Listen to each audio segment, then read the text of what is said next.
What's up, everybody? Welcome into a Tuesday edition of The Slate. Adam Kaufman here with you, joined by Gary Thorne and Matt LaMarca. We are very happy to be here with you. We'll maybe touch on a little NBA later if there's time, but football is the focus. The free agent frenzy is obviously well underway. Fellas, it's good to see you. You too, man. Love that approval, LaMarca. Yes. All right, listen, I'm going to leave it to you guys because you are our perceived experts here. And there is some stuff that's going on. Perceived. Yeah, no, I did that deliberately. There's been some stuff that's been happening here, and we might actually make it through this whole show without talking about Lamar Jackson. So there's Jets related news, certainly, and that's probably where we begin, but I do want to at least give you the chance to have the choice. There's Jacoby Myers changing teams. Stephon Gilmore was traded. Darren Waller obviously was traded, and just a litany of kind of smaller things. So, LaMarca, do we default to the Jets, you being the resident Jets fan? What do you want to discuss? I thought it was funny that you had to put the two Patriots-related transactions at the top of your list. Then the All-Pro. I mean, he's the Patriot adjacent. Yeah. Then Darren Waller, the All-Pro tight end, being traded. That too. Yeah, but he's coming off such a crap bag year that it's just tough to, sort of still view him in that same light. I'm not saying he couldn't get back to it. Yeah, I mean, I think it's a great move for the Giants. They had the worst group of pass catchers in the league last season. I don't think that there's a lot of debate about that. And, I think a lot of people, when they traded away Kadarius Toney, they were like, why is a team who is so devoid of playmakers making a move like that? But to then flip the pick that you got for Toney in exchange for Darren Waller, makes that trade look a whole lot better. So I don't think the Giants are done. I think they are very live to take a wide receiver with their first pick in the NFL draft. But adding Darren Waller, who, despite the fact that he's coming off of a down year, is still one of the best tight ends in football, it's a big deal. Pro Bowler, obviously, in 2020 was elite even the year before that, despite not having the Pro Bowl attached to it, Garion, but back-to-back 1,100-plus yard seasons, had the 9 touchdowns in 2020, but over the last couple of years has dealt with injuries last year, especially just 9 games, 6 starts. He had sub 400 yards, 3 touchdowns. Are you expecting a bounce back with Daniel Jones? I don't know if it's because of Daniel Jones necessarily. Sure. But I do think, though, that this is a situation where it was a really weird set of circumstances for Waller last year. I mean, not only was he injured on a couple different occasions. I mean, one injury where it seemed like maybe he'd miss a week or two, and then suddenly he missed 6 or 7, but did look okay when he came back and played the last couple weeks for the Raiders. So I still think he can be an explosive receiving option at the tight end position. But I also think this is a situation, at least for fantasy, that sets up beautifully for Darren Waller. I mean, because not only was he set to see, just less action because of his injuries last season, but, you bring in a receiver like Devontae Adams and suddenly that target share is going to take a precipitous decline. Whereas now you look at him in the Giants ecosystem, and I think, to Matt's point, this is still a changing environment. Like, they're probably going to draft a wide receiver. They might even draft 2 wide receivers. But I think that right now it sets up where Waller is clearly the number one, weapon in this offense. And I think he can still do some really big things. I think when you look at the remaining years on this contract for a 31-year-old tight end, it starts to get maybe a little sketchy. Although I think the money is only real for maybe 2 years. It might even just be the 1 year this coming season. So there's ways that the Giants can also get out of this deal. But I think when you sign Daniel Jones, the contract you just signed Daniel Jones to, you have to give him the weapons. Because again, though it seems like it was a very set in stone kind of deal to give him all that money, it was really just a 2-year deal. So you've got to give him some weapons in this 2-year period so he can actually prove that he either is or is not the quarterback that you want taking snaps for the Giants for the next 10 seasons. So give him a weapon, hope that Waller stays healthy. And I really don't know what the Raiders are kind of doing out in Las Vegas right now. They're kind of moving pieces around. They're they're leaving mediocre quarterbacks at the side of the road and then bringing in mediocre quarterbacks. I don't really know what their whole deal is right now.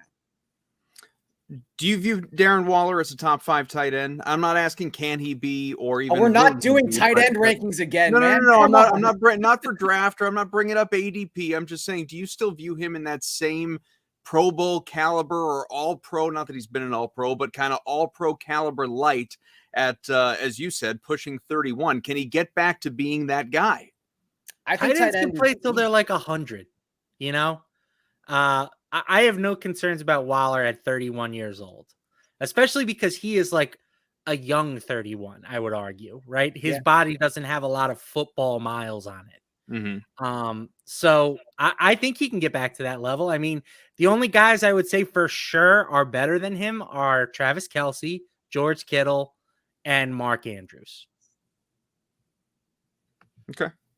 It's fair. I agree with you. I'm just curious as to your take. We could do more Darren Waller, I guess. I don't know. I was going to transition, New York to New York, but what the hell? We're just talking about Vegas. Let's stay with that for a moment. Jacoby Myers, we won't spend a lot of time on this, obviously, but it may be more notable for New England than it even is for Las Vegas. But losing what was at least the Pats' top pass catching option the last 3 seasons. For $11 million a year, going out to Vegas to pair up with Jimmy Garoppolo to play, obviously, for his former OC, now head coach Josh McDaniels. What does this do, to your point, Gary? And as far as kind of shuffling the chairs on the deck a little bit there, you certainly have Devontae Adams, who is still an elite wide receiver, and Josh Jacobs, an elite running back. But around them in this offense, what are they doing there? Is this making any sense to you? Not really. I mean, I still think it's an unfinished puzzle. I mean, we're only 2 days into free agency. The draft hasn't happened yet. Like, there's a chance that maybe this makes sense when we look at it in a couple months. Because sure, if you're starting a wide receiver room and your first 2 guys through the door are Devontae Adams and Jacoby Myers, that's a pretty nice start. But again, you're like bringing in Myers and then you're losing Darren Waller. You finally jettison yourself from, again, like, not to pick on Derek Carr, but like, if you wanted the picture of quarterback mediocrity in the NFL the last decade, it's either Andy Dalton or Derek Carr. And then suddenly you're bringing in Jimmy Garoppolo, who is, again, like the quad A quarterback of the last half decade in the NFL. The guy who's like, yeah, maybe he's a starter. Who knows? He's probably like, he's like the best backup or like the 20th best starter, and we're not really sure where he falls into this. I know he's back with Josh McDaniels. I'm sure there's like a relationship there. I'm sure McDaniels thinks he can get the best out of Jimmy Garoppolo, et cetera, et cetera. But right now, you're staring at a team that I just think doesn't make a lot of sense. I think they underwhelmed last year. I think their defense is still a massive, massive weakness. But would it shock me if this is like a top 15 offense this season with the pieces they have at the skill positions? No, I think they've accumulated some talent. I don't know what the goal of this is, because I don't look at this team and think they have any chance to win their division, let alone win a Super Bowl. LaMarca? I kind of like Jimmy G. I'm not gonna lie. I have a weakness for him. Maybe it's he's handsome. He is handsome, good looks, or I don't know, but he wins games. He's 40-17 in his career as a starter. And, you can say that he's played in some phenomenal situations. And obviously that's true. The fact that Brock Purdy was so good down the stretch for the 49ers kind of takes away from some of the stuff that Garoppolo did earlier in the year. But in terms of EPA per play, Garoppolo was the number 3 quarterback in football last year. So I think he's kind of entered this level where he's become undervalued as a passer. And I'm excited to see what he can do in this McDaniels offense. They brought in Jacoby Myers, another guy who really knows that system. And I think this deal is very fair when you think about what quarterbacks are getting paid, right? If Daniel Jones is worth $40 million a year, certainly Jimmy Garoppolo at 22.5 seems pretty reasonable to me. I mean, we've got backup quarterbacks at this point signing for $8 million plus. So I think getting a starting guy, even if he might not be elite, even if he's just a low end starter, like 22.5 doesn't seem like a terrible decision in my eyes. And I do think there's some upside with Garoppolo. I get it if you don't. This is kind of a big season for him. We'll see if he can thrive outside of, a Kyle Shanahan system with tons of talent surrounding him. But I think the upside is there that I think this contract at least is somewhat interesting. Lamar, I agree. I think it's definitely, the contract's fine. And I think Jimmy's fine too. I just think like at a certain point, because I'm with you, I do really like the EPA per play stat. I think it's useful. But when you start looking at like the last 10, 15 seasons, the guys on the list where you kind of like stop for a minute and go, hey, that's not Tom Brady or Peyton Manning or Patrick Mahomes. It's always like Jimmy Garoppolo, Matt Ryan, Tua. And you're like, what do all these guys have in common? And they just it's that Shanahan system. And I know it's so easy to like hold on to that crutch and use it against quarterbacks as soon as they leave. But I just have to see him do it, not playing for the Patriots or the 49ers.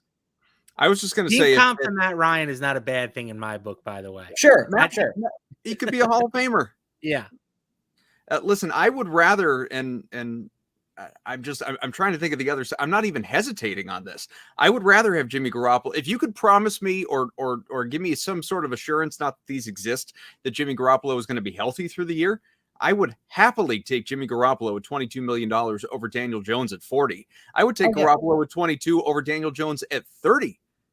Truthfully, like that. I mean, that's just because going back to Lamarcus' point, he wins games. At least historically speaking, the evidence is there that he wins games. I know, but people are going to shut up. Quarterback wins, man. Like, I'm a Dolphins fan. Believe me, there's a whole sect of the internet that uses quarterback wins to justify a quarterback being good. Like, it doesn't count when you're the quarterback for the Patriots and the 49ers. Like, it does now. Well, sure, now, but at that point, like, Jacoby Brissett had a really great record with the Patriots too. Like, did that matter last season? Like, he played really well. That's another guy that I like. But he just loves Lamarca. Just has a closet love, or maybe a very open love for former Patriots back. I think everyone loves Jacoby Brissett. He's apparently like the nicest dude on the planet. Let's just mix in a little bit more. Well, I guess less about Myers, more about what. I guess I'm sort of. Me more so than you, obviously being a Patriots fan, but I'm really interested in just the situation, in that it's such a weak wide receiver market. And there were people projecting Jacoby Myers to get upwards of $15 million a year going wherever it was going to be. Comes in at 11. And I don't know if or what the Patriots offered, but certainly it wasn't 11 because it wasn't like he just wanted to leave. Too busy paying Kendrick Bourne. Well, no question they have spent poorly on offense over the last couple of years. I mean, Jonnu Smith, how much they guaranteed him like $30 million for what he produced in his couple of seasons in New England, which was just, I mean, it's probably top 3 worst contracts that Bill Belichick has ever handed out in his time in New England. But he's gone, and now you don't have Myers, who was your number one. I mean, your most reliable pass catcher now is your running back, Ramondre Stevenson. And I realize free agency has just begun. They could sign someone, they could trade for someone. People are going to, constantly talk about DeAndre Hopkins until that is no longer a thing. I just wonder what the Patriots are doing. And I found myself wondering that a lot the last few years. Yeah. But I wonder what the Patriots are doing in letting Myers walk at $11 million a year. I would say don't discount the ability to find a NFL ready player in the draft. Well, he was undrafted, to your point. We have seen receivers, particularly over the last 2 or 3 years, come in out of college and just make an immediate impact. Last year you had 3 guys, Chris Olave, Garrett Wilson. Who's the other one, Garion?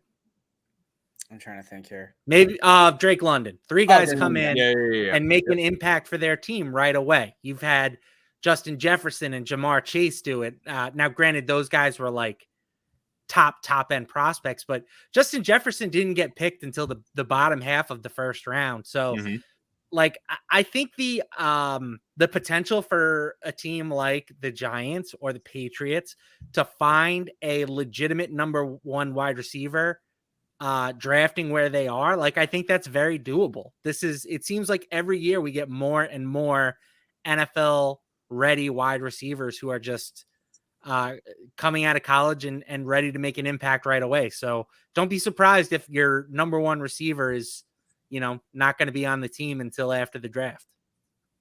Gary, anything to add? I mean, I would just say to your overall point, it has been a confusing couple of years in terms of just managerial moves from Bill Belichick. So yeah, it seems like a swing and miss now, but it's early, as we keep echoing. And I think Matt's right. I think the other thing to think about with this draft, and this happens on occasion, did not happen last season, but you sometimes get these drafts where, yes, the Patriots pick 14th, and that doesn't seem like it's that premium a first round pick when it comes to trying to find a number one wide receiver.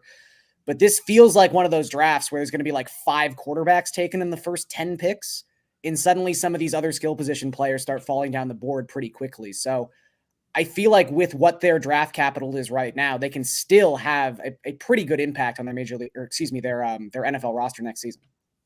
So just saw a tweet from Field Yates, retweeted by Schefter, that Aaron Rodgers is going to join Pat McAfee tomorrow at 1:00. Mm-hmm. Maybe he will, as he does, but maybe he will publicly make his decision at that point. I don't know. Let's stay in the AFC East, guys. This to me is truly, this has gotten more interesting today for anyone that missed this. More interesting in my eyes, at least, because I don't know. I like the drama, I guess. Diana Rossini tweeted out, Aaron Rodgers has provided the New York Jets. Now, mind you, Aaron Rodgers is not a New York Jet. Mm-mm. Aaron Rodgers has provided the New York Jets with a wish list. He's not even a free agent. He's a Green Bay Packer. True. Yeah, he's also not a free agent. He is a Green Bay Packer who's just trying to decide what he wants to do with his life. Has provided the New York Jets with a wish list of free agents he would like them to target and acquire. I'm going to do this for the Patriots. I'm going to provide a wish list of free agents. Rodgers provided the Jets a wish list of free agents he would like them to target and acquire per sources. That includes Randall Cobb, Alan Lazard, Mercedes Lewis, and Odell Beckham Jr. Alan Lazard, meanwhile, has signed with the Jets. That happened a little bit later on in the afternoon, just a little while ago. To which I wonder, first and foremost, to your point, he is not a New York Jet. So is this a request that he wants these guys? Is this a condition upon which he says, yes, I will be a Jet, go get these guys, and then I'm coming? I don't know. First domino, I guess, is in place because Alan Lazard has already made the move from Green Bay. This feels like an inevitability. Trey Wingo tweeted out yesterday or the day before that this is a done deal. So, Lamarca, I have to start with you being a Jet fan. Are you just amused by all of this right now? I'm amused is one word for it. More like, the way I see this situation is like the Jets are like this guy who just recently came into a bunch of money. And now they're like going after this girl that they've had their eye on for such a long time. And she's willing to give it a shot, but you got to do all these things. You got to cut your hair. You got to get rid of your friends. Like it's just like this weird list. And eventually they're going to hook up and it's not going to end well. That's kind of the vibe that I get from this whole situation. Yeah. I just think it's so funny. Like there's a spectrum of this in sports that I feel like must be addressed, where it's like, you've got Tom Brady at one end of the player GM spectrum, where at least the guys he drags along to every single stop he'll make for eternity. And he'll probably retire like 2 or 3 more times. Right. But he brings along Gronk. And like, I know Antonio Brown's a hot mess, but at least at one point he was the best wide receiver in the NFL. So there's like upside there. And then you've got the LeBron James end of the spectrum where it's like, what's James Jones up to? Can he come shoot threes in the corner for me? Because I'm going to Miami, baby. So this is more of like the James Jones end of the spectrum where Aaron Rodgers, for whatever reason, is like, I know Brady has Gronk. I got Mercedes Lewis, man. That might be worse than James Jones, to be honest. How old is Mercedes Lewis? Get me Randall Cobb. 40? I need Randall Cobb out here. And we already did this last year to get him back to Green Bay in the first place. But it's just like the whole point of the Jets being an attractive quarterback situation was they have everything in place already. Like, you don't need to bring in all these guys on weird deals. You don't need to have Randall Cobb taking snaps from actually talented receivers like Elijah Moore. This just already seems like a mess. And look, I still think Rodgers makes this team like a borderline Super Bowl contender. I think you have to consider them that if he's on this team. But God, this could just be a beautiful mess. Like the blow up potential Jets here. are going to show up at the office Christmas party with their new girl. They're going to be showing her around, and she's going to get drunk and she's going to throw up on the vice president's shoes. Okay, that's what's about to happen. Plus 1,600 on the DraftKings Sportsbook, the Jets to win the Super Bowl. The Packers, as again, this feels like an inevitability and the odds reflect it. The Packers. You should say though, like, sorry to cut you off, Cobb, but like, if this happens and that number moves again, like you've already missed the boat. Like that number has already factored in Rodgers, maybe even more than it should be factoring in Rodgers being a Jet already. So if this trade happens and suddenly it's like 12-1, sure, no, like you've missed the window. Would you encourage people to jump in now? Do you like the number? I still think the AFC is just too stacked. Like I just don't think these secondary teams are good enough to beat like the upper echelon of quarterback in the AFC. I'm still curious how they would fit him, right? I mean, they have to, I guess they can restructure his contract like every other quarterback has done recently, but the Jets don't exactly have a ton of cap space. And, now they just gave a decent chunk to Alan Lazard, and we're gonna have to go get Randall Cobb now, and who knows how much Mercedes Lewis is gonna set the team back. So, if you were a rival GM, would you just start bidding up on Mercedes Lewis? Well, I think the Raiders were like talking to him, which was maybe he's like also Devontae Adams' boy. I have no idea, but damn.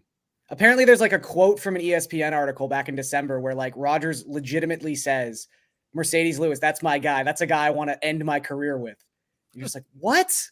Why? The only first rounder he's ever played with. It's true. Just looking up the because I'm trying to remember. I read it earlier. The terms on Alan Lazard's deal. 4 years, $44 million. Reasonable number to you? That same $11 million a year that Jacoby Myers got from Las Vegas. Seems like a lot, but it's not. I mean, it's not all guaranteed. Yeah, I would say 11 is probably about right. I mean, he's a number 2 type of guy for a team. I do think the Jets needed a third receiver. I think Elijah Moore is best used as a slot guy, and now you have Lazard to play opposite Garrett Wilson. I think that all works out fine. It's just now if we also have to go get Odell and Randall Cobb, or even just one of the two, I think it starts to get a little crowded. How big a domino at this point is Rodgers? Given that, and we've been talking about it for at least a week, probably weeks plural, that he's either going to be a Packer or a Jet, and we still don't officially know, although it looks like a Jet. Truly following in the Brett Favre, footsteps and game plan of hold your team hostage and string the Packers along, and will I retire or not, and then go to the Jets. Just skipping the little Vikings interlude, I guess. But is Garoppolo's a Raider already? If Rodgers winds up being a Jet, obviously we don't know about Lamar Jackson yet, but how much of a domino is this? Like, does this lead? It's not a domino anymore. It's either the Jets or like ayahuasca dens. Those are Rodgers' 2 options for the upcoming season. Yeah, like it just doesn't affect enough teams. Like it really is just 2 teams that this matters to at this point. So who's the next guy we care about then?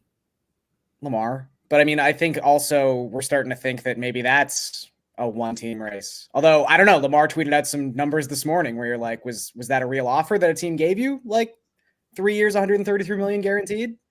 Because I think we're basically done, right? I mean, all the teams that are still looking for quarterbacks are teams that you expect to get them through the draft. Right? Like, is there a team out there that you're looking at, like, curious about what their plan is for the upcoming season? I mean, we've talked about how we think it's weird that Tampa Bay is just ready to roll into the Kyle Trask era, but like Green Bay seems ready to go with Jordan Love. I can't think of another team that you're looking at that you're like, man, what's their plan for the upcoming season? I guess Washington. Like I still question, is Desmond Ridder actually like an NFL caliber starting quarterback? But I don't blame Atlanta for being like, we can take the year to figure this out. Like no And rush. they just brought in, was it Heineke? Canada's club in Colombia, boys. Yeah. Yeah. Sorry. So they got an insurance policy at least now for the Ritter situation. Great. Heineke's gonna take him really far. You know what? He can win you a playoff game. Damn right. Any other football thoughts you want to get into before we mix in a little NBA in the final, I don't know, 8-9 minutes we've got left? Would you passionately like to discuss Stephon Gilmore being traded and move 5-time Pro Bowler moving on yet again? I want to circle back to my point that I've brought up basically every show that I've done during this offseason. The Bears, man, they're spending. Watch out. Here come the Bears. They still got plenty of moves to make. And Gary brought this up too on our last show, but the Falcons have been really busy.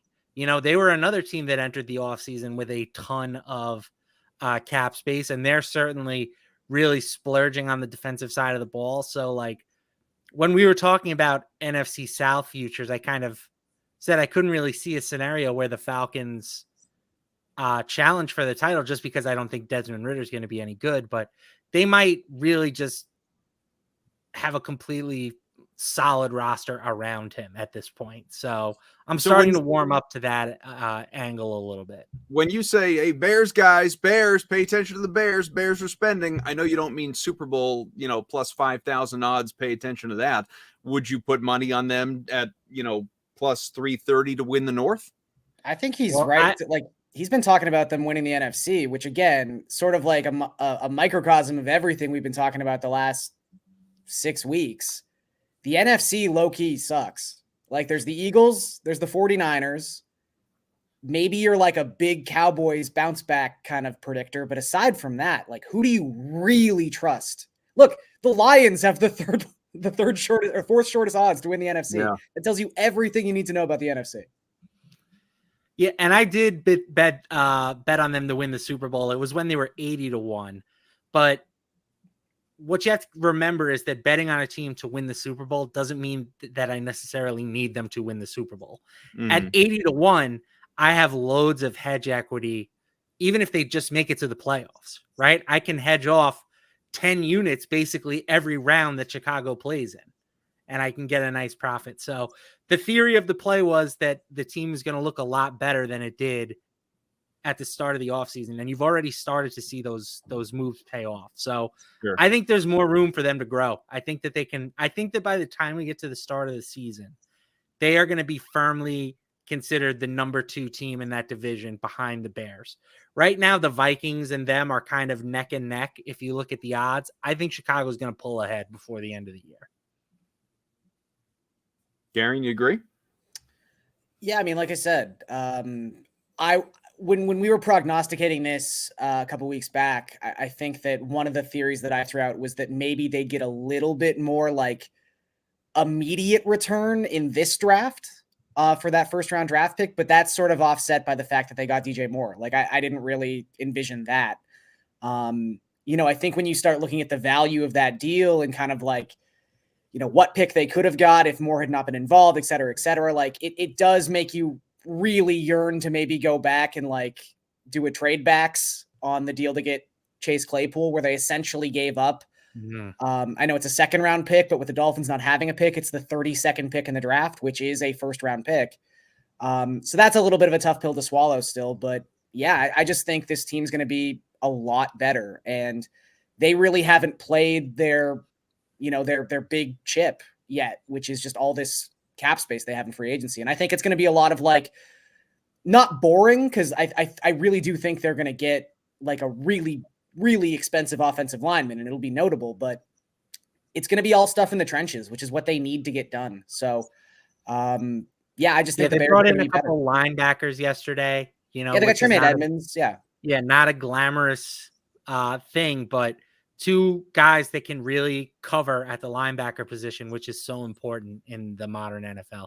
That's honestly been one of my bigger takeaways, is how aggressive some of these teams have been going after like inside non-pass rush linebackers. Like there've been a lot of them come off the board. So I almost wonder if there's a little bit of a shift where teams are now starting to realize the importance of having a guy that can cover running backs, can cover tight ends, and help in the run game. About 5 minutes left, guys. Let's move to the NBA. You got 8 games in the association tonight. A couple of high-scoring projected ones anyway on the DraftKings Sportsbook with the Nets and Thunder. You also have the Magic and Spurs. Both those games have totals in the 230s, which is always exciting. I love to see how those games translate to DFS and value plays and all of that as well. When it comes to DFS, you got quite a few studs on tonight's slate in the 10K and above range. 12,000 at Giannis. Jokic just beneath him at 11.6. You also have Anthony Davis, Damian Lillard, Devin Booker all in that 10K range and above as well. So if you'd like Garion to start on the sports betting side, DK Sportsbook, what stands out to you? I mean, I feel like a broken record, but I'm just going to back the Knicks. I really don't understand this line. I've been staring at it all day. I'm expecting it to move. And I understand that I think a lot of this right now is kind of hinging on the fact that we have a very good idea that Jalen Brunson is not going to play in this game. And there's still some optimism that maybe Dame and Jeremy Grant can play in this game for Portland. But even with those guys available for most of this month, Portland has the worst net rating in basketball since March 1st. I mean, they're in this weird place where they're not, or they shouldn't be like just actively tanking, but it kind of seems like they're actively tanking. Like, I don't know what's going on there. Whereas the Knicks, yes, they had a little hiccup last week that sort of coincided with Jalen Brunson being unavailable, but they did get back on track with a nice win in Los Angeles against the Lakers this past weekend. You know, time and time again, we've talked about how good they are against the spread, particularly on the road. Portland, meanwhile, is just 2-6-1 ATS their last 9 home games. I just, again, even without Jalen Brunson, even if Dame ends up playing, I like the Knicks in this game. I just think Portland they're bad and they're confused right now. So give me the Knicks. LaMarca? I like the Orlando Magic tonight. It's kind of weird to say. The Magic are 5-point road favorites, but I just think the Spurs are a sinking ship, intentionally sinking, right? They have put the holes in their own boat. It is 100% by design. And, you know, the Magic are a team with nothing to play for either, but they at least seem committed to continuing to play competitive basketball games. So, you look at the Spurs injury report, they have, 2 point guards out. Keldon Johnson is questionable. Jeremy Sokan is questionable. Wouldn't be a huge shock at all if both of those guys sat. The Magic, they beat the Heat in their last game. I think they're still playing hard. You've got, Paolo Banchero, who is, trying to win the Rookie of the Year. And the team is focused on the development of some of the young guys that they already have on the roster, while San Antonio seems to be entirely focused on who they could add to the roster in next year's draft. So it feels weird to lay 5 points on the road with the Magic, but I think that's the right move tonight. Some top DFS plays tonight very quickly. Obviously, Joker's Joker. AD is a solid play. Shea, SGA, a guy you definitely want to look at for the Thunder tonight. Darius Garland's in a tremendous spot for Cleveland against Charlotte. You've got a whole litany of guys, honestly, that are in like the 6, 7, 8K range that are in tremendous spots tonight. And we just don't have time to list them all because our guy Cody is saying it's time to go. There's a Madden Sim coming up in about 5 minutes. It'll be the Eagles and Ravens. So another look at virtual Lamar Jackson in the Baltimore uniform, where maybe, just maybe, he will stay. That is your 6 o'clock dinner time sim, followed by the Bills and Dolphins, AFC East, Giants and Panthers in what once was Madden After Dark. Thanks, of course, to LaMarca, to Gary, and to Cody, to Eamon, our producer. I'm Kaufman. The Sweat, 11 a.m. Eastern, Monday through Friday. The Slate comes your way same time, just about 5:15 every day as well. So you can catch those 2 shows tomorrow. Thanks for being with us.